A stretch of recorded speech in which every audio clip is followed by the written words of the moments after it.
मेरा भारत चैनल की तरफ से राम राम। आज मैं जो विषय लेकर आया हूँ वो भी हमारे इस जीवन से संबंधित है। हमारा विषय है आज का कि वर्तमान ही भविष्य की आधारशिला है। आज के भौतिक सुखों की दौड़ में अधिकतर संख्या में लोग अपने जीवन को संवारने के लिए अतीत की घटनाएं व भविष्य की कल्पनाओं के बीच में उलझे रहते हैं और इसी तरीके से वर्तमान को वो भूल करके अपने जो भविष्य के प्रति सपने हैं उनका पूरा करने में सक्षम नहीं होते। उनका मस्तिष्क जहां वर्तमान में जीने की तरफ केंद्रित होना चाहिए, वो अतीत की घटनाओं में केंद्रित होकर के उलझा रहता है, क्योंकि अतीत एक सपने जैसा है जो गुजर गया। भविष्य कल्पनाओं का सागर है और वर्तमान जिसको हमने सुंदर बनाना है, क्योंकि वर्तमान को अगर सुंदर बनाएंगे तो हमारा भविष्य खुद पे खुद सुधर जाएगा। जिस प्रकार हम अपने घर परिवार के रहने के लिए कोई बहुत बड़ी बिल्डिंग बनाते हैं, मकान बनाते हैं, तो मैं समझता हूं हम सभी भविष्य की जरूरतों को सामने रख करके उस मकान का निर्माण करते हैं। ठीक उसी प्रकार जब हम बच्चों को शिक्षा दिलाते हैं तो शिक्षा दिलाते वक्त भी हम यही सोचते हैं, अच्छे स्कूल का सोचते हैं, अच्छे विषय का सोचते हैं, ताकि भविष्य उसका संवर जाए।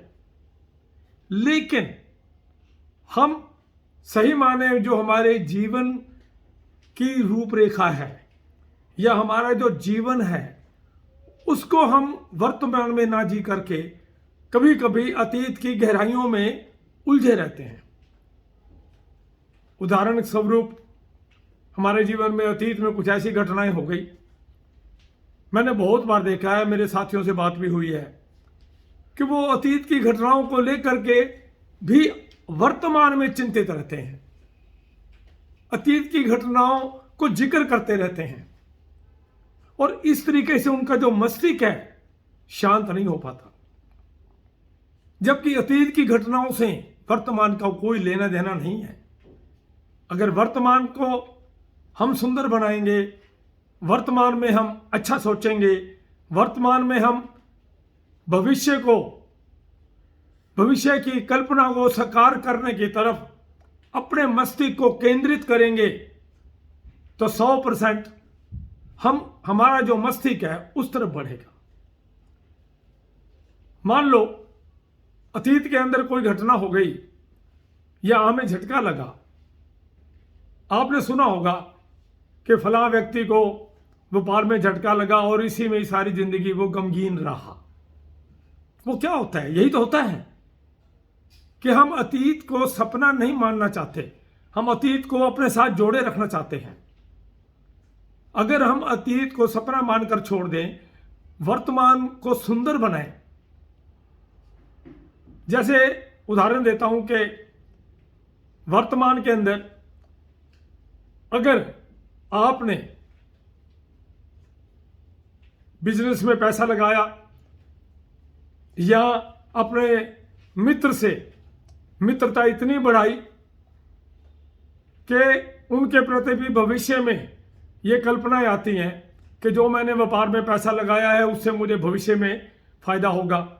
अगर हम वर्तमान में सोचने लगें कि नहीं ये ठीक नहीं होगा, या मस्तिष्क तौर पर हम ये सोचें कि जैसे अतीत में हुआ था कहीं ऐसा ना हो जाए, फिर हम उस भंवर में फंस जाएंगे।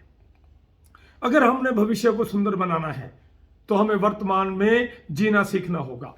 वर्तमान की सोच सकारात्मक होनी चाहिए, वर्तमान की सोच अच्छा करने की होनी चाहिए, वर्तमान की सोच कुछ न कुछ कर गुजरने की होनी चाहिए, वर्तमान की सोच ऐसी होनी चाहिए कि जो मैं पाया है मैंने और भी मैं पा सकता हूं, क्योंकि भविष्य उस पर टिका हुआ है वर्तमान के ऊपर। अगर वर्तमान में हमने अच्छे कर्म किए हैं, अच्छे कर्म करें, तो आप मान के चलो कि आने वाले समय में आपको उन कर्मों का फल मिलेगा। अगर हमने अच्छे कर्म नहीं किए, मान लो हमारा स्वभाव ही ऐसा है, मान लो हमने वर्तमान में किसी का बुरा किया, तो मान के चलो क्योंकि वर्तमान में अगर तो आप किसी का बुरा करते हो तो आने वाले समय में कभी ना कभी वो वापस आपके पास आएगा। इसीलिए कहा जाता है कि वर्तमान को सुंदर बनाने के लिए हमारी जो सोच है सकारात्मक होनी चाहिए।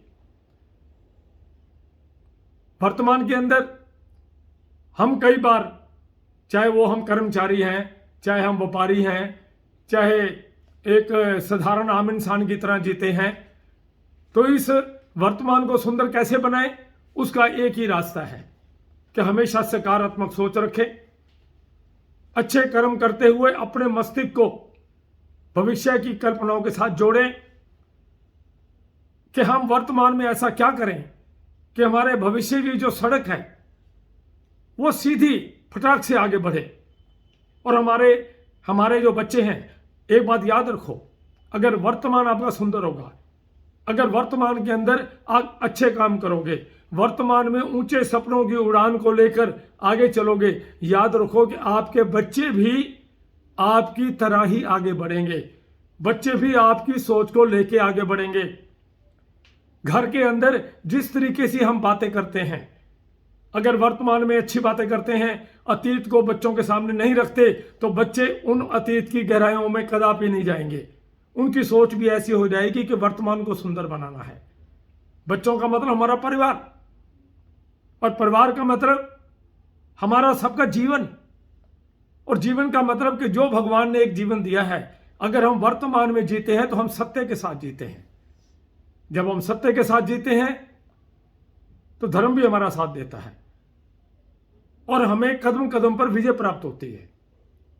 क्योंकि जब सकारात्मक सोच होगी तो रिजल्ट अच्छा मिलेगा, परिणाम अच्छा मिलेगा।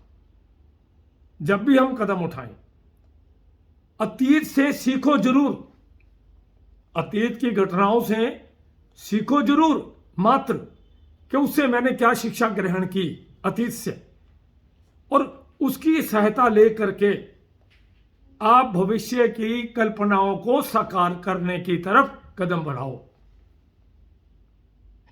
यह नहीं कि हम अतीत की घटनाओं को रिपीट करते रहें, लेकिन शिक्षा जरूर लो उससे।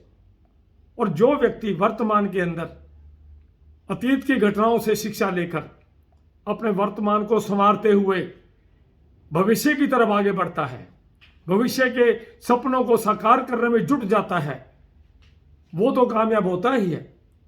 उसके बच्चे, परिवार सभी कामयाब होते हैं और उसी रास्ते पे वो सारा परिवार चल निकलता है। इसलिए मैं एक बात जरूर कहना चाहूँगा कि इस भौतिक सुखों की दौड़ के अंदर हम अपने मस्तिष्क को अतीत की घटनाओं से निकालकर वर्तमान में लेके आए और वर्तमान में लेकर के सकारात्मक सोच को रखते हुए भविष्य के सपनों की जो बिल्डिंग है वो उसी को तैयार करने में जुट जाएं। मैं दावे से कहता हूं कि अगर वर्तमान में हम अच्छा सोचेंगे, वर्तमान में अच्छा कर्म करेंगे, वर्तमान में हम ऊंचाइयों को छूने की कोशिश करेंगे, तो हर हालत में हमारे भविष्य के जो सपने हैं, जो हमारी कल्पनाएं हैं, वो साकार रूप लेकर के हमारे जीवन को सुंदर बनाएंगी। धन्यवाद।